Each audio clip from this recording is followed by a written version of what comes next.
Attention, la vidéo qui va suivre est l'œuvre d'une personne curieuse qui croise les sources avec ce qu'il pense et ne prétend pas détenir la vérité universelle. Merci. Bonjour. Mais ça a changé ici. Bonjour, bonsoir, ici Candide. Je vais vous parler aujourd'hui d'un sujet peu connu en France, le pétrole de schiste, ou shale gas en langue de Shakespeare. D'abord, le pétrole de schiste, c'est quoi donc? Eh ben, le pétrole de schiste, c'est tout simplement du pétrole. Faut pas chercher l'explication à péter ou schnock.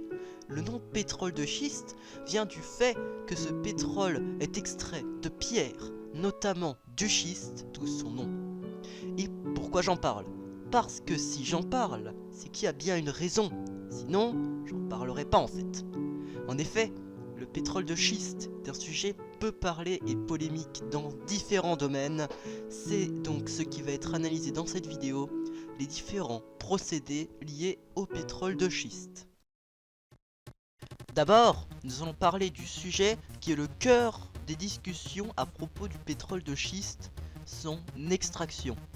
Nous allons d'abord nous fier aux moyens d'extraction définis sur les sites de The New Economy et Energy.gov. Car le pétrole de schiste a une façon différente d'être obtenu. On ne peut pas forer... Et pas ça fait des chocs à pic. En effet, le gaz est contenu dans des espaces poreux qui ont besoin d'être stimulés pour libérer ce gaz. La méthode utilisée pour récupérer un maximum d'or noir utilise la pression hydraulique. D'abord, on creuse jusqu'à la couche. Ensuite, on place un tuyau avec des trous sur la longueur de la couche. Et enfin, on met un mélange composé d'eau douce bourrée aux produits chimiques avec un peu de sable ou de céramique sous pression pour fracturer les parois poreuses. Avec le sable ou la céramique qui sert à garder les poches ouvertes pour récupérer un maximum de pétrole. 20% de cette eau douce pourra être retraitée pour être réutilisée car le mélange eau douce, produits chimiques, d'autres trucs ne peut pas être réutilisé et est placé dans des bacs en plein air. Ce moyen d'extraction n'est pas utilisé partout. En effet, les pays en produisant de manière active sont au nombre de 11. Les plus importants étant la Chine, qui possède le monopole mondial et commercial, l'Argentine et les États-Unis. Certains pays ont totalement aboli cette méthode d'extraction, notamment la France. L'Europe, quant à elle, recommande seulement de ne pas forer via le mode d'extraction vu précédemment, ce qui fonctionne vu la quasi-absence de forage à pression hydraulique sur tout le continent. Tout cela d'après les sites de la Commission européenne et des Échos. La pensée mondiale sur l'utilisation de cette méthode est véritablement divisée entre les écologistes et les économistes. Mais du coup, pourquoi est-ce que je parle de tout ça? C'est parce que cette méthode d'extraction amène certains problèmes. Je ne vais pas repréciser que le pétrole, en général, c'est une ressource limitée, et que les hydrocarbures contribuent à divers gaz à effet de serre et à certaines particules fines polluantes. En effet, nous nous concentrerons dans cette vidéo uniquement sur tout ce qui touche aux moyens d'extraction et au commerce du pétrole de schiste. La principale source des problèmes vient des bacs cités précédemment lors de l'extraction. Comme dit précédemment, on utilise un mélange d'eau douce lié aux produits chimiques pour stimuler les parois poreuses et ce mélange ne peut être traité qu'à 20%.